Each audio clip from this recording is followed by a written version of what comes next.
যতগুলো কসম খাইলেন তার ভিতরে 3 ফলের একটু বললেন আমি আপনাদেরকে না বুঝাইলে মনে হয় আপনারা বুঝবেন না। পয়গম্বর সাল্লাল্লাহু আলাইহি ওয়াসাল্লাম বলেন 3 ফল এমন একটি ফল, 3 ফল এমন একটি ফল, তার কারণ কেননা 3 ফল পৃথিবীর ভিতরে যত ধরনের রোগ আছে সমস্ত রোগের শিফা স্বরূপ আল্লাহ পাক রব্বুল আলামিন 3 ফলের ভিতরে দিয়ে দিয়েছেন। বলেন সুবহানাল্লাহ। পৃথিবীতে এমন কিছু রোগ আছে আজ পর্যন্ত কোনো ডাক্তার, কোনো বিজ্ঞানী আজ পর্যন্ত কোনো রিসার্চ করে, আজ পর্যন্ত গবেষণা করে পর্যন্ত এটার চিকিৎসা বের করতে পারে নাই। পয়গম্বর বলেন 3 ফলের ভিতরে আল্লাহ তাআলা এই রোগের শিফা দিয়েছেন। বলেন সুবহানাল্লাহ। তার কারণ 3 ফল, এটা জান্নাতি ফল। সাহাবায়ে কেরাম দেখে রাসূল বলতেছেন আমি যদি কোন ফলকে দুনিয়াতে বলে দিতাম এটা জান্নাতি ফল, তাহলে 3 ফলকে আমি পয়গম্বর জান্নাতি ফল বলতাম। বলেন সুবহানাল্লাহ। রোগের ভিতরে সবচেয়ে আমি চিকিৎসা পাই না, অনেক জায়গায় দৌড়াই। ফ্যাশন একটা রোগের নাম ডায়াবেটিস, আছে না নাই? আছে। ডায়াবেটিস রোগের একটা ফ্যাশন রোগ। আপনি বলতে পারেন কেমন ফ্যাশন রোগ? তার কারণ ফ্যাশন রোগ এই জন্যই বললাম, একদিকে মসজিদের মুয়াজ্জিনের ডাকের আওয়াজ শুনতে থাকে, আযান শুনতে থাকে, এই বেচারা অনেক সময় অনেক বারা ফজর নামাজ পড়ে দেখবেন সে ভালো শুট কোট পরে, ভালো কি ক্যাশ পরে সে রাস্তাঘাটে দৌড়াইতেছে, আছে না নাই? এই বেচারাও কিন্তু ডায়াবেটিস ভালো হওয়ার জন্য রাস্তায় পেশাব রোগের জন্য দৌড়ায়, কিন্তু যেখানে দৌড়াইলে আল্লাহ ভালো করে দিবে সেখানে দৌড়ায় না। এমন মানুষ আছে না নাই? এক কথা বলেন, আছে না নাই? এই লোক। এরপরে আরেকটা রোগের কথা পয়গম্বর বলেন, অনেকের পায়খানার রাস্তার ভিতরে গ্যাস গদায়, অশ্ব রোগ যেটাকে বলা হয়।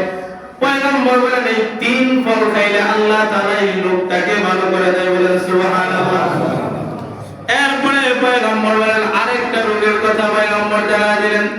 এখন চিকিৎসা বিজ্ঞান ডাক্তার বলেন এই ফলটা ভিতরে যাদের ক্যান্সার রোগে আক্রান্ত, যদি তারা প্রত্যেক দিন সকালবেলা অন্ততপক্ষে একটা 3 ফল খাইতে পারে, আল্লাহ পাক রব্বুল আলামিন মরণ ব্যাধি ক্যান্সার রোগ থেকে তারা মুক্তি দান করে। বলেন সুবহানাল্লাহ। এই 3 ফলটার ভিতরে পয়গম্বর বলেন কোনো পিছি থাকবে না। এটা এমন একটা মজাদার ফল যেটা খাইলে পরে সে নিজেই বুঝবে, আর কাউকে ব্যাখ্যা দিতে পারবে না। বলেন সুবহানাল্লাহ। আপনারা বাজারে কিনতে পাওয়া যায়, এটা কিনে খাইবেন, বিভিন্ন রোগের শিফা স্বরূপ। মুক্তি দেওয়ার মালিক কে? আল্লাহ। কথা বলেন না, মুক্তি দেওয়ার মালিক কে? আল্লাহ তাআলা মুক্তি দেওয়ার মালিক। 2 নম্বরে আল্লাহ পাক রব্বুল আলামিন বলেন জাইতুন ফলের কসম খায়া আল্লাহ পাক রব্বুল আলামিন বলেন জাইতুন এমন একটা ফল, জাইতুন, জাইতুনের ডাল দিয়ে পয়গম্বর নিজে মিসওয়াক করতেন। আজকে জাইতুনের মিসওয়াক পাওয়া যায় কি পাওয়া যায় না? জাইতুনের মিসওয়াক পয়গম্বর করতেন। আর পয়গম্বর বলেন সমস্ত নবীরা জাইতুনের মিসওয়াক ডাল দিয়া মিসওয়াক করতেন। আর কোন বান্দা যদি জাইতুনের ডাল দিয়া মিসওয়াক করে তাহলে সমস্ত পয়গম্বরের সুন্নাত আদায় হয়ে যাবে। বলেন সুবহানাল্লাহ। এই জাইতুনের এখন তো বাংলাদেশের ভিতরে হয়তো চাষ কম হয়ে জাইতুনের পাওয়া যায় না। বাংলাদেশের কোন জেলায় নাকি এটা দেখছিলাম চাষ হয়েছিল, এরপরে বিভিন্ন কারণে বন্ধ হয়ে গেছে। পয়গম্বর বলেন জাইতুনের তেল যদি কোনো ব্যক্তি দাড়িতে অথবা মাথার ভিতরে, মাথার চুলের ভিতরে ব্যবহার করে, পয়গম্বর বলেন তার ওই চুল এবং দাড়ি কোনোদিন পড়বে না। বলেন সুবহানাল্লাহ। জাইতুন তো উন্নত রাষ্ট্রে জাইতুনের তেল কি খায়, ওরা ভাতে খায় অথবা এমনিতে কি খায়। এবং ছোট বাচ্চাদেরকে আপনারা যারা জাইতুনের তেল, যেটা আমরা ইংলিশে বুঝতে পারি অলিভ অয়েল, অলিভ অয়েল যেটা আমরা অন্তর্ভুক্ত, এটা তো ভেজাল প্রকৃতির আছে। অলিভ অয়েল দেখবেন বাচ্চাদের শরীরে অথবা নিজের শরীরে লাগাইলে পরে শরীরটা আলাদা একটা কি লাগে, ভালো লাগে, শরীরের ভিতরে একটা তেল তেল ভাব। যেটাকে বলে সহজ ভাষায় চুলগুলোও দেখতে ভালো দেখা যায়, শরীরটার ভিতরে একটা কি আছে, আলাদা একটা ভালো আছে। তার কারণ এই ফলের নাম কে নিয়েছেন? জোরে বলেন, এই জোরে বলেন না, কে নিয়েছেন? আল্লাহ পাক রব্বুল আলামিন নিয়েছেন। তাহলে এই দুইটা ফল আমরা জাইতুন 3 ফল পাইলে খাবো, আর জাইতুন পাইলে অথবা অলিভ অয়েল পাইলে শরীরে ব্যবহার করব। আর রোগ নিয়ে যদি আমি আল্লাহর কাছে প্রার্থনা করতে পারি, মুক্তি দেওয়ার মালিক কে? চিল্লায় বলেন আল্লাহ। হ্যাঁ, মুক্তি দেওয়ার মালিক কে? ওয়াতুরি সিনিন ওয়া হাদাল বালাদিল আমিন। তুর পাহাড়ের কসম, মক্কা নগরীর কসম খায়া, চারটা কসম খায়া আল্লাহ পাক রব্বুল আলামিন বলেন, বান্দা লাকাদ খালাকনাল ইনসানা ফি আহসানি তাকওয়িম। আমি আল্লাহ পাক রব্বুল আলামিন তোমাকে অতি সুন্দর আকৃতি দিয়া, এমন আকৃতি দিয়া আমি আল্লাহ তাআলা বানাইছি। পৃথিবীর যত মাখলুক সৃষ্টি করেছি, সমস্ত মাখলুকের চেহারা এবং মুখটা নিচের দিকে, আর তোমার মাথাটা আমি আল্লাহ উপর দিকে রাখছি। বলেন সুবহানাল্লাহ। যত মাখলুক আছে তাকায় অবস্থিত। 114টা সূরার ধারাবাহিকতার দিক থেকে এটা 95 নম্বর সূরা। কত নম্বর সূরা? 95 নম্বর সূরা। এই সূরার ভিতরে আয়াত আছে 8টা। কয়টা আয়াত? 8টা। কয়টা আয়াত? 8টা আয়াত। এই সূরার ভিতরে বাক্য 34টা। কয়টা বাক্য? 34টা বাক্য। আর এই সূরার ভিতরে 159টা হরফ আছে। কয়টা হরফ আছে? 159টা হরফ আছে। আপনারা যারা পড়ছেন, যদি 159টা হরফ আছে আর একটা হরফে যদি 10টা করে নেকি আল্লাহ তাআলা দিবেন, এটা রাসূলের ওয়াদা, আল্লাহর ওয়াদা। এতে তো কোনো কি নাই, সন্দেহ আছে? সন্দেহ নাই। যদি এক একটা হরফে 10টা করে নেকি পান, তাহলে 100 এ 159, এটারে গুণ দিলে কত, কি পরিমাণ নেকি পাইছেন? এটা আপনারা এখন যদিও না বুঝেন, এটা কখন বুঝবেন? মরলে যখন ফলাফল আপনার সামনে পেশ করা হবে। আপনার পরীক্ষার হলে তো বুঝবেন না কি পরিমাণ নাম্বার পাবেন, স্যার আপনারা কত দিবেন বুঝবেন না। কখন বুঝবেন? যখন রেজাল্ট আপনাকে দেওয়া হবে, তখন আপনি বুঝবেন আপনার এই লেখাটার জন্য এত আপনি কি পাইছেন, নাম্বার পাইছেন। তাহলে আমাদের এইটার ফলাফল, এটার লাভ পূর্ণাঙ্গ আল্লাহ কিয়ামতের ময়দানে আমার ভাগ্য নসিব করুন, বলি আমিন। আমিন। তাহলে এই সূরার ভিতরে আল্লাহ পাক রব্বুল আলামিন 4টা জিনিসের কসম গাইছেন। কয়টা জিনিসের কসম গাইছেন? আমাদেরকে কোন কায়নাত সৃষ্টি করেছেন কে? আল্লাহ। আল্লাহ যদি বান্দাকে কোনো কিছু বুঝাইতে যায়, অথবা মালিক যদি তার গোলামকে কোনো কিছু বুঝাইতে যায়, তাহলে এই ব্যাপারে কসম খাওয়ার কোনো কি হয় না, প্রয়োজন পড়ে না, কোনো প্রয়োজনই নাই। তারপরেও আল্লাহ পাক রব্বুল আলামিন আসমান সাজাইলেন, জমিন সাজাইলেন, সমস্ত কিছু সৃষ্টি যিনি রব করেছেন, উনি স্বয়ং নিজে, একটা নয়, দুইটা নয়, 4টা কসম খায় আল্লাহ তাআলা বুঝাইছেন। তার মানে এই কথাটার দাম মনে হয় কম। অনেক সময় আমরা দুনিয়াতে কাউকে একটা কথা বুঝাইতে যায়, অনেক সময় বলি, ভাই তোর মাথায় শুয়ে বললাম, আমার সন্তানের কসম খায় বললাম, আমি চলতি গাড়িতে বসে কসম খাইলাম। মানে বিভিন্ন ধরনের কসম খায়া, একটা দুইটা কসম খায়া বোঝায় যে আমি এই কথাটা কি বলছি, সত্য বলছি। আচ্ছা বলেন তো, আল্লাহ তাআলা কসম খায়া বোঝানোর মানে আল্লাহ কি মিথ্যা বলে? না। কথা বলেন না। তারপরেও আল্লাহ তাআলা বান্দাকে গুরুত্ব দেওয়ার জন্য আল্লাহ পাক রব্বুল আলামিন 4টা কসম খায় আল্লাহ তাআলা বান্দাকে বুঝাইতে লাগলেন, বান্দা তোমার জন্য আমি কি করেছি। সুবহানাল্লাহ। সূরা 3 এর ভিতরে আল্লাহ পাক রব্বুল আলামিন সর্বপ্রথম আয়াত আল্লাহ তাআলা ওয়াত্তিন,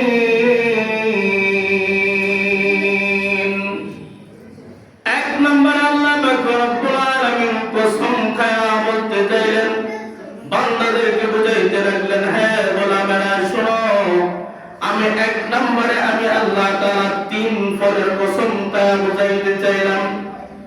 তিন এমন একটি ফল পৃথিবীর ভিতরে আল্লাহ তাআলা যত ধরনের ফল সৃষ্টি করেছেন, বান্দার নিয়ামত হিসাবে যতগুলো ফল আল্লাহ তাআলা দিয়েছেন, সমস্ত ফলের সরদারের নাম হলো তিন ফল। বলেন সুবহানাল্লাহ। দুই নম্বরে আল্লাহ রব্বুল আলামিন কসম খায়া বান্দাকে বোঝাইতে লাগলেন, ওয়াত-তিনি ওয়াজ-যাইতুন। আল্লাহ রব্বুল আলামিন বলেন যাইতুন ফলের কসম খায়া বলতেছি। দ্বিতীয় নম্বরে আল্লাহ যাইতুন ফলের কসম খাইলেন। যাইতুন এমন একটা ফল যে ফলটাকে কি বলা হয়? তরল পদার্থ বলা হয়। পৃথিবীতে যত ধরনের তেল আবিষ্কার করা হয়, কোন না কোন ফল থেকে আবিষ্কার করা হয়।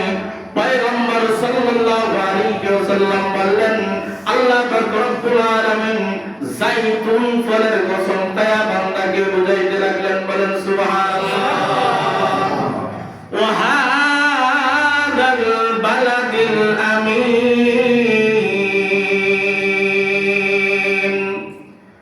আল্লাহ পাক রব্বুল আলামিন বলেন, আমি আল্লাহ তাআলা ওই নিরাপদ মক্কা নগরের কসম খায়া বলতেছি।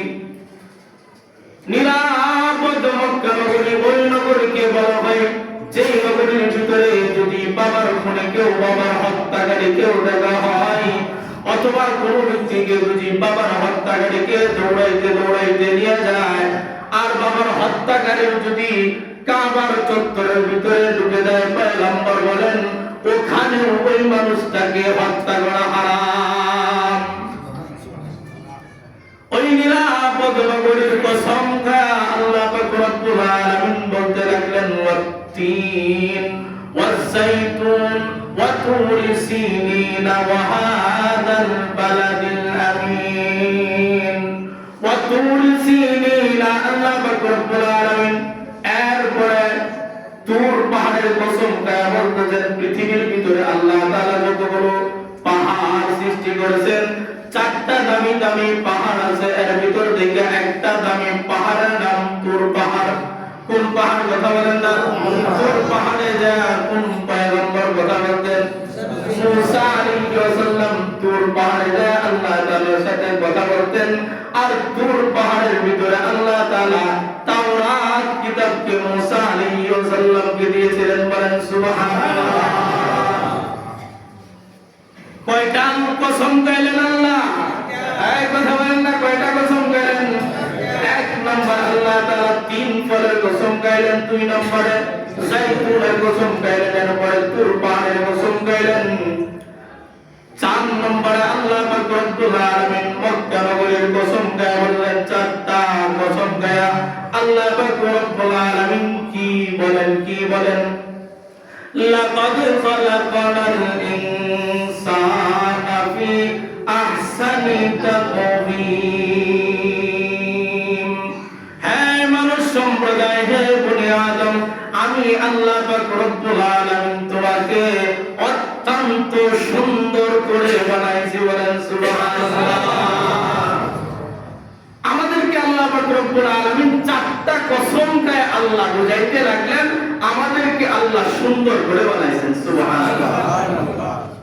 আল্লাহ পাক রব্বুল আলামিন বলেন, বান্দা তোমাকে পৃথিবীতে আমি যত মাখলুক সৃষ্টি করেছি, সমস্ত মাখলুকাতের ভিতর থেকে সর্বোত্তম এবং শ্রেষ্ঠত্বর মর্যাদায় শুধু দেই নাই, আমি আল্লাহ তাআলা তোমাকে সুন্দর করে বানাইছি। বলেন সুবহানাল্লাহ। আল্লাহ যেই জায়গায় বলছেন আপনি আমাকে সুন্দর করে বানাইছেন, ভাই বলেন তো আপনি আমি যদিও আরেকজনকে দেখলে মনে হয় কালো মানুষ, যদিও আমার চোখে মনে হয় কালো মানুষ, তারপরে আল্লাহ তাআলা যা বলছেন তা কি মিথ্যা না সত্য? সত্য। তার খেয়াল করে দেখবেন সমস্ত মাখলুকের মাথাটা কোন দিকে? নিচ দিকে। আর মানুষের মাথা কোন দিকে? উপরের দিকে। এটার ব্যাখ্যা যদি মানুষকে আল্লাহ কত সুন্দর করে বানাইছে, এটার ব্যাখ্যা আমি কত ভাবে দিব, দেওয়ার মতো সময় আমার কাছে নাই। তবে অন্তর্বর্তী বুঝে আল্লাহ আপনি আমাকে কত সুন্দর একটা নাক দিয়েছেন, নাকটার ভিতরে আল্লাহ তাআলা যেখানে পশম প্রয়োজন এখানে পশম দিয়েছেন, যেখানে একটু কি বলে বিজা থাকার দরকার সেখানে একটা বিজা দিয়েছেন। নাকের প্রথম অংশে হাত দিলে আপনি বিজা পাবেন না, এরপরে কিছু অংশ গেলে বিজা লাগে কি লাগে না? হ্যাঁ, নাকের ভিতরে অংশে পশম আছে। আপনি বলেন তো শরীরের পুরা অংশের ভিতরে কি আছে? নাকের ভিতরে পশম আছে। মুখের ভিতরে যদি কোনো ব্যক্তির পশম থাকতো তাহলে ভাত খাওয়া সম্ভব ছিল? কোন ভুলে যদি একটা চুলের কুটি অথবা টুকরা আমার মুখে চলে যায় তাহলে কেমন কেমন লাগে কি লাগে না? আল্লাহ তাআলা বলেন তোমাকে এত সুন্দর করে বানাইছি, আর তোমার নাকটার ভিতরে ধুলাবালি দিয়া চলবা, তোমার নাকের ভিতরে ধুলাবালি ঢুকে যাবে, তোমার মেজাজ না যায় আর মেজাজ যাতে নষ্ট না হয়ে যায়, আমি আল্লাহ তাআলা এত সুন্দর করে বানাইছি। বলেন সুবহানাল্লাহ। মোট কথাই বলে যে ধুলাবালি ফেরানোর জন্য ঘরের দরজায় গ্লাস লাগানোর প্রয়োজন হয়, আল্লাহ অটোমেটিক একটা গ্লাস ব্যবহার করে দিয়েছে। আমার শরীরের ভিতরে আপনি আমি বলি তো যারা পুকুরে গোসল করেন ডুব দিলে কানের ছিদ্র দিয়ে পানি যাওয়া সম্ভব ছিল কি ছিল না? ডুব দেওয়ার সাথে সাথে অটো কানের পর্দা বন্ধ করে দেন কে? আল্লাহ। এই কথা বলেন, কে বন্ধ করে দেয়? আমার চোখের ভিতরে কেমন স্টাইলের গুরু প্রয়োজন আল্লাহ তাআলা সুন্দর করে দিয়েছেন।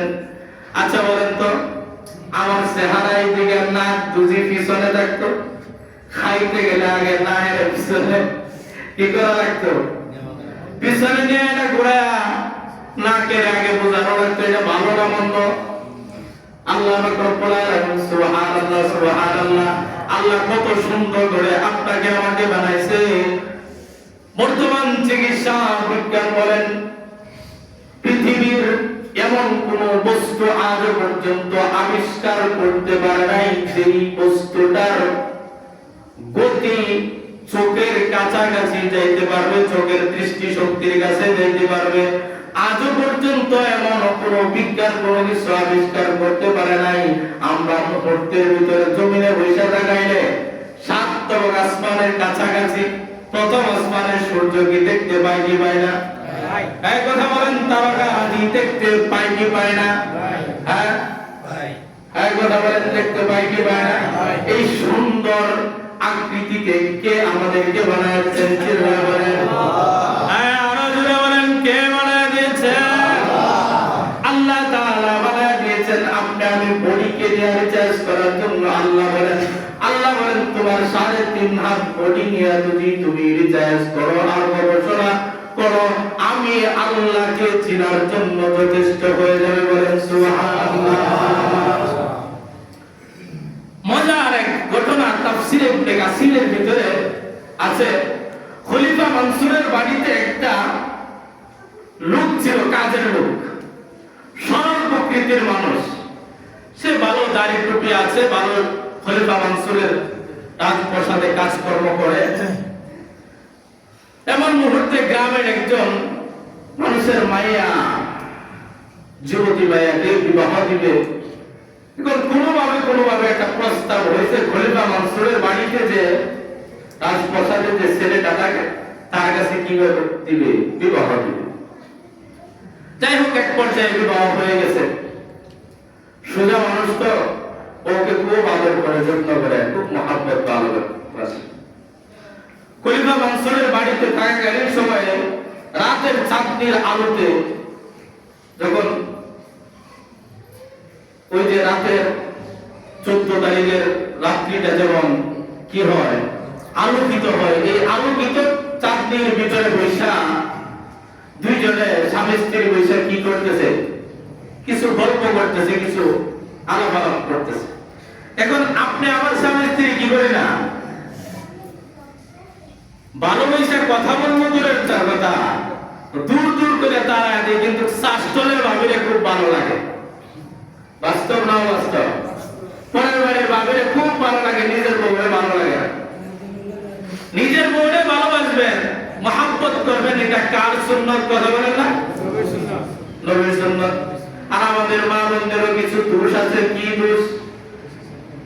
নিজের স্বামী অর্থ ব্যয় করে টাকা খরচ করে তার জন্য একটা সুন্দর শাড়ির ব্যবস্থা করে দেয়, এটা সাজুগুজু করে আপন স্বামীকে দেখাবে না, ঘরের ভিতরে যত ধরনের সিরা ভাড়া আছে সবগুলো স্বামীর সামনে পড়ে, আর ভালো একটা ত্রিপিস পাইলে এটা বিনা বাজারে যায় কি যায় না? বর্তমানের যুবকরা রাস্তা দিয়ে যায় আগুন লাগছে রে, এমন কথা বলে কি বলে না? এখন এই সাজুগুজু আপনার স্বামীর জন্য, আপনার স্বামীর জন্য যখন সিরা ভাড়া হয়ে থাকেন, আর আরেকবারের বাবু যখন একটু বালা কাপড় পইরা আপনার স্বামীর দিকে চায়, তখন তো মন এদিকে যায় বকি যায় ওটা কাপড় করে তেরো ভালো লাগে না। কেন? আপনি তো স্বামীর জন্য, রাসূল বলছেন এটা স্বামী স্ত্রীর ভালোবাসা।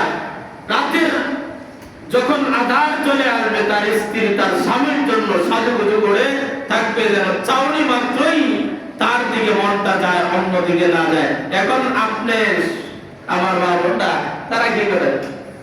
টেবিলের রাখা ছিল খায় না, টেবিলের মা একলা একলা খাইতে আর ভালো লাগে, মনে মনে চিন্তা করে ঘরের বাইরে বাবুর কথা। আল্লাহ আমাদেরকে মাফ করুন করে আমিন। খলিফা মানসুর আর স্বামী স্ত্রী বৈশা, মানসুরের বাড়িতে কাজের লোকটা বসে স্বামী স্ত্রী বসে দুজনে কথা বলে। এক পর্যায়ে খলিফা মানসুর আর স্বামী স্ত্রী কথা বলতে বলতে স্ত্রীকে বলতেছে, তুমি তো দেখা যায় চাঁদের থেকেও সুন্দর, তুমি কেয়ার থেকেও সুন্দর, কথা বলেন না, চাঁদের থেকেও সুন্দর। একটা রূপ দেখবেন মহিলাদেরকে যদি প্রশংসা করা যায় তাহলে মনে মনে যদি খুশি হয়, একটা বেহা দেয় তোমার যে কথা বলে কি বলে না? খলিফা মানসুরের বাড়ির এই কাজের লোকের স্ত্রী আর স্বামী স্ত্রীর কথার ভিতরে পর্যায়ে বলতেছে, আমি যা বলছি সত্য কথা বলছি, তুমি যদি চাঁদের থেকেও সুন্দর না হয় তাহলে আমি রবের কসম খেয়ে বলতেছি তুমি 3 তালাক। বেশ লাগাইছে নি? আমি রবের কসম খেয়ে বলছি তুমি যদি এই চাঁদের থেকে সুন্দর না হও তাহলে কি 3 তালাক।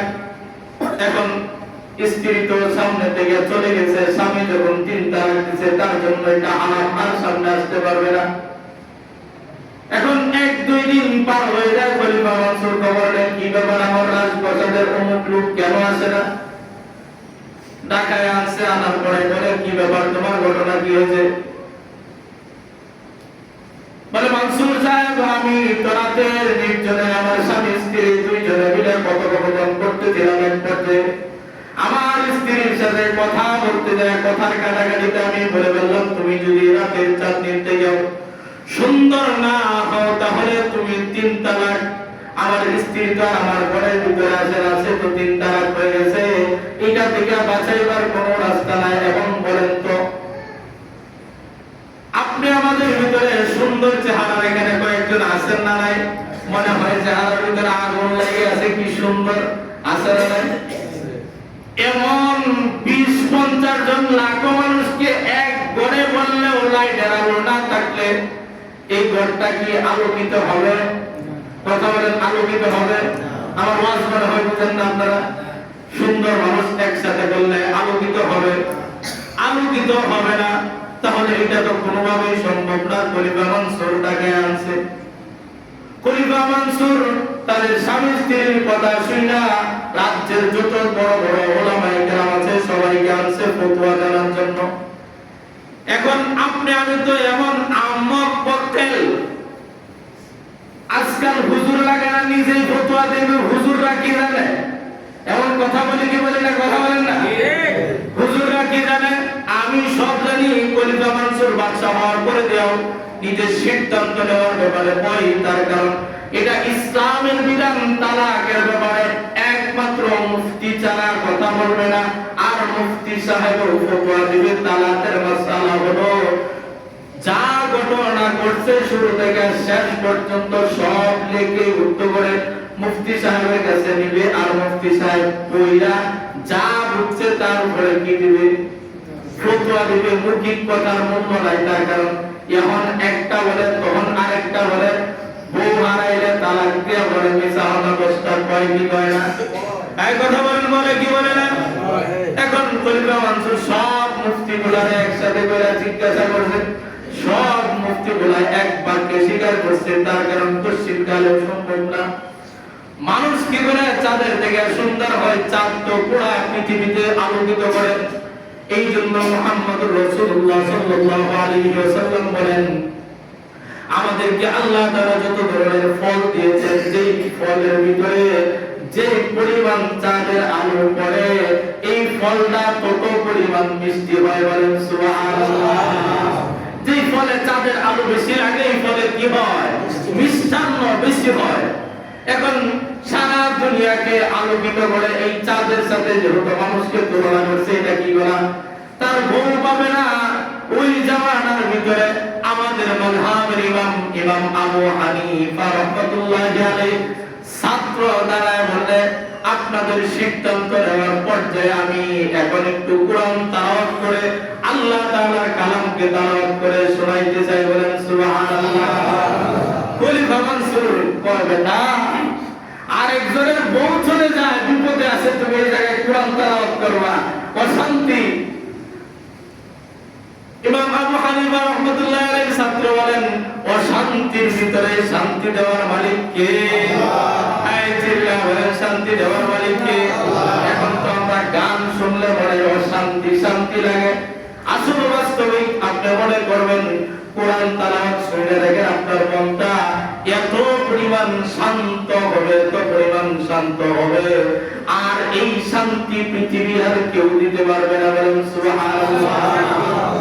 খলিফা মানসুরের দরবারে ইমাম আবু হানিফা রাহমাতুল্লাহি আলাইহি ছাত্র আল্লাহ তাআলার কালামে সূরা ৩ পড়তে পড়তে যা বলেন, লাকাদ খালাকনাল ইনসানা ফি আহসানি তাকওয়িম।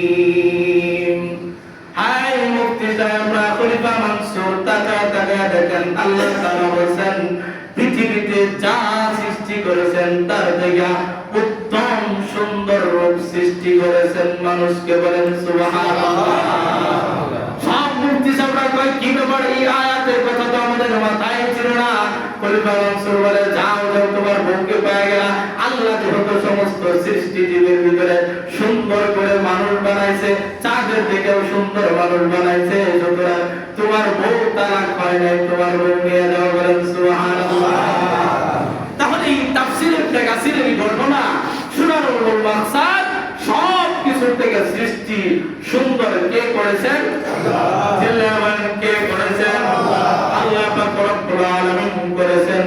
আল্লাহ পাক রব্বুল আলামিন এরপর সুম্মা রাদাদনাহু আসফালা সাফিলিন ইল্লাল্লাযীনা আমানু ওয়া আমিলুস সালিহাতি ফালাহুম আজরুন গায়রু মামনুন ফামা ইউকাযযিবুকা বা'দু বিদ্দীন আলাইসাল্লাহু বিআহসানিল হাকিমিন।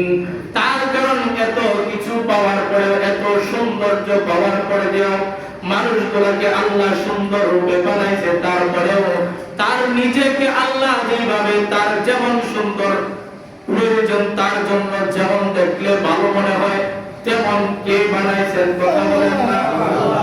কথা বলেন, কে বানাইছেন? আল্লাহ বানাইছেন। এই জন্য দেখবেন আফ্রিকার কিছু লোক আছে, কালো একদম দেখা যায়, কিন্তু তারা দেখতে মনে চায় কি চায় না? এই কথা বলেন, আফ্রিকার মানুষ আপনারা দেখছেন না মনে হয়? হ্যাঁ, বাস্তবে না দেখলেও মোবাইলে দেখছেন কি দেখছেন না? বাস্তবে আমারও তো কিছুটা আফ্রিকা লাগে কালো মানুষ দেখলে তো মনে হয়, আমি তো একটু কালো মানুষ দেখলে মনে হয়। তারপরে ওই সৌন্দর্য কে দিয়েছেন?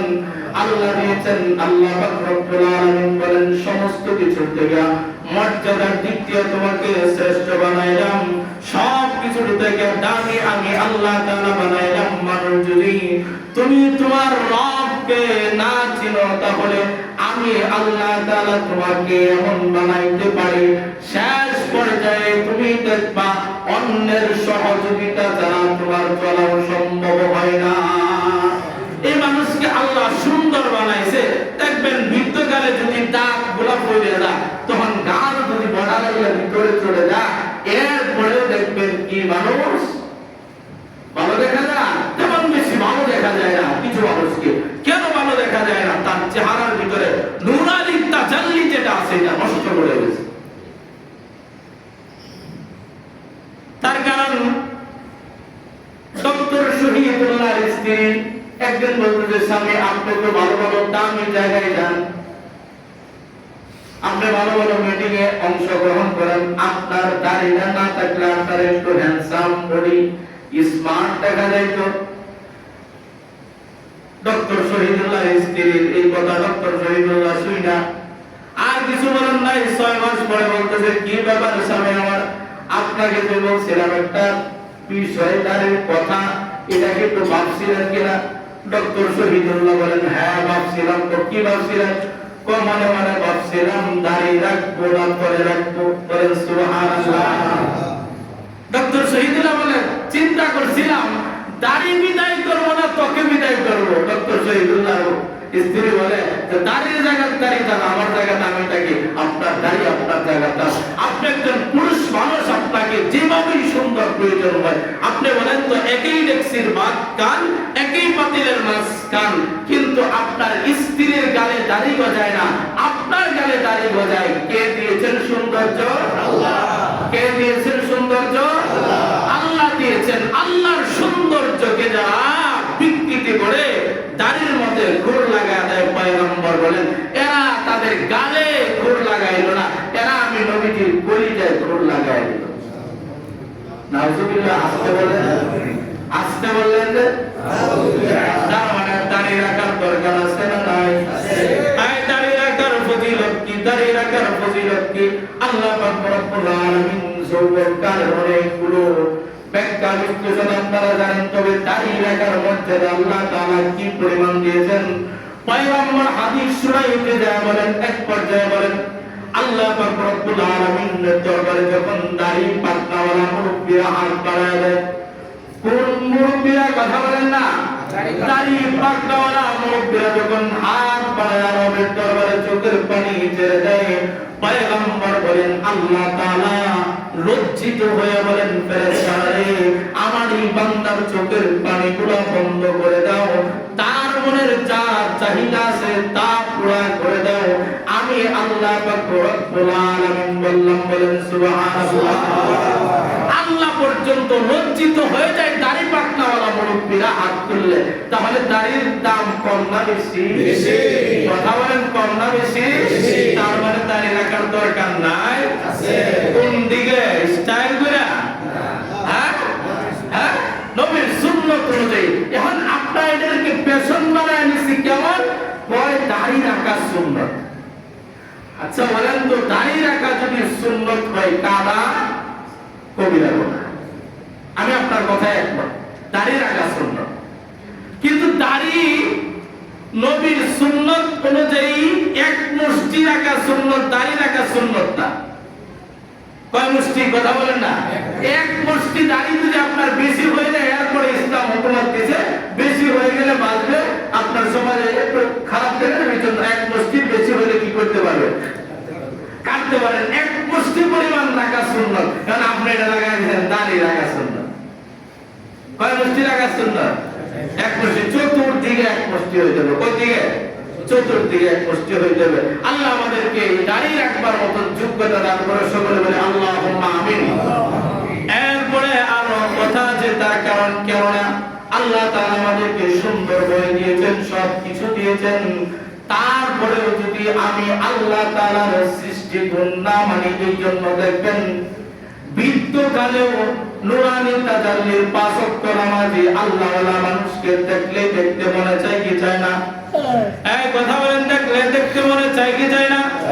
আমার উস্তাদ আল্লামা শাহ মাসউদ রহমাতুল্লাহি আলাইহি, ওনার দর্শে যখন বুখারী পড়তাম, তখন পড়াকে যখন রুম থেকে বের করে হুইলচেয়ারের ভিতরে বের নিয়ে যাইতো, আমরা মনে মনে তাকে ভাবতাম যে আজকে মনে হয় ঘন্টায় ক্লাসই করাইতে পারবে না। যাই যায় অবস্থায় লোকটা কিন্তু বুখারী বেলায় দেওয়ার পরে দেয়া উনি ছাত্র যখন মতন পড়া শুরু করলো, মতন পড়ার পরে উনি এক বসায় 4-5 ঘন্টা পর্যন্ত লাগাতার আল্লাহ রাসূলের হাদিসের দর্শ এইভাবে দিতেন। আমাদের কাছে মনে হয় তো কোনো যুবক ব্যক্তি বসে আমাদেরকে পড়াইতেছে। বলেন সুবহানাল্লাহ। বৃদ্ধকালেও দাড়ি পাকনাওয়ালা ইমানদারের নূরের তাজাল্লির চেহারা সুন্দর করে দেন কে? এই জোরে বলেন না কে? এই জন্য দেখবেন কাফের মুশরিকরা বৃদ্ধ হয়ে গেলে এদেরকে ফেরাউনের মতো দেখা যায়। আর দাড়ি ছাড়া ব্যক্তিদেরকে একটু খারাপ দেখা যায় কি যায় না? এটা আপনার কাছে খারাপ লাগতে পারে, এটা ইসলামের কথা। তার কারণ আল্লাহ তাআলা সুন্দর করে বানায়। আল্লাহ তাআলা সূরা আরাফের 179 নম্বর আয়াতের ভিতরে বলেন, ওয়ালাকাদ দারা'না লিজাহান্নামা কাসীরাম মিনাল জিন্নি ওয়াল ইনস লাহুম কুলুবুন লা ইয়াফকাহুনা বিহা ওয়া লাহুম আযানুন লা ইউবসিরুনা বিহা উলাইকা কাল আনআম বাল হুম আযাল উলাইকা হুমুল গাফিলুন। এই জন্য আল্লাহ রাব্বুল আলামিন সূরা আরাফের 79 নম্বর আয়াতে বলেন, আমি কিছু মানুষ আর জিনদেরকে আমি আল্লাহ তাআলা সৃষ্টি করেছি তাদেরকে জাহান্নামে প্রজ্বলিত আগুনে জ্বালানোর জন্য। তার কারণ কেননা এই আয়াতের লম্বা আয়াতের তর্জমা করার সময় নাই। আল্লাহ তাআলা শেষ অংশে বলেন, উলাইকা কাল আনআম বাল হুম আযাল উলাইকা হুমুল গাফিলুন। এমন কিছু মানুষ দেখবা যাদেরকে দেখলে পরে মনে হবে চতুষ্পদ জানোয়ারের থেকেও নিকৃষ্ট। বলেন নাউজুবিল্লাহ। তার কারণ চতুষ্পদ জানোয়ারের থেকেও নিকৃষ্ট। আল্লাহ বুঝি এই আয়াতের তর্জমায় আপনাকে চতুষ্পদ জানোয়ারের নিকৃষ্ট প্রাণী হলো শুঁড় এবং কুকুর। কথা বলেন না, নিকৃষ্ট প্রাণীর নাম কি? শুঁড় এবং কুকুর। আল্লাহ যদি তাদের সাথে মিলায় বলতেন শুঁড়ের মতো দেখা যায় অথবা কুকুরের মতো দেখা যায়, আল্লাহ তাআলা বলতে পারতেন কি পারতেন না? হ্যাঁ, তাদের সাথে তুলনা দেয় নাই। আল্লাহ বলেন এদের থেকে নিকৃষ্ট যারা আমি রবকে শোনার পরে দেও তাদেরকে। এই আয়াতের ভিতরে আল্লাহ তাআলা 4-5টা বিষয়ের কথা বলছেন। আমি আল্লাহ তাদেরকে কান দিয়েছি, তারা কান দিয়ে আমাকে আওয়াজ শুনে নামাজে আসে নাই। তাদেরকে হক দিয়েছি, হকটা বোঝার জন্য চোখ দিয়েছি, তারপরেও চোখ দিয়া অন্যায় গুলো কাজ করছে। আমি হাত দিয়েছি, তারপরে অপরাধের ভিতরে লিপ্ত ছিল। আল্লাহ বলেন উলাইকা কাল আনআম বাল হুম আযাল উলাইকা হুমুল গাফিলুন। এরাই চতুষ্পদ জানোয়ারের থেকেও নিকৃষ্ট। আজও আমাদের সমাজের ভিতরে এমন কিছু প্রকৃতির মানুষ আছে যাদের ব্যবহার দেখলে মনে হয় কুকুরের ব্যবহারটাও ভালো আছে। আছে না নাই? আছে।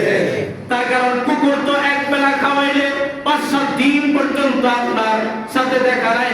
আরেকদিন কুকুর আপনাকে দেখার সাথে সাথে মাথা নামাতো করে দেয়া এমন একটা বাক ভঙ্গিমা দেখাবে, আপনাকে বুঝাইবে মানে আপনি আমাকে ওই দিন একটা বড় রুটি খাওয়াইছিলেন। হ্যাঁ, কথা বলেন, এই কুকুর যে খাইবে দেখাইবে কিনা এমন একটা ভঙ্গিমা বুঝাবে আপনি ওই দিন তার একটা উপকার করছিলেন। এইটা ওই দিন কুকুর কি করবে না? অস্বীকার করবে না। আপনি আমি এমন বড় নেমুখ হারাম আল্লাহ তাআলা 24 ঘন্টা আমার জন্য বরাদ্দ করে দিয়েছেন। আমি আপনি এমন নেমুখ হারাম আল্লাহর জন্য 5 ওয়াক্ত নামাজের জন্য 1 ঘন্টা সময় পর্যন্ত আল্লাহর জন্য দিতে পারি না। এই জন্যই আল্লাহ তাআলা বলেন উলাইকা কাল আনআম বাল হুম আযাল উলাইকা হুমুল গাফিলুন। আমরাই চতুষ্পদ জানোয়ারের থেকে নিকৃষ্ট আল্লাহর হুকুম না মানলে। এই জন্য আল্লাহর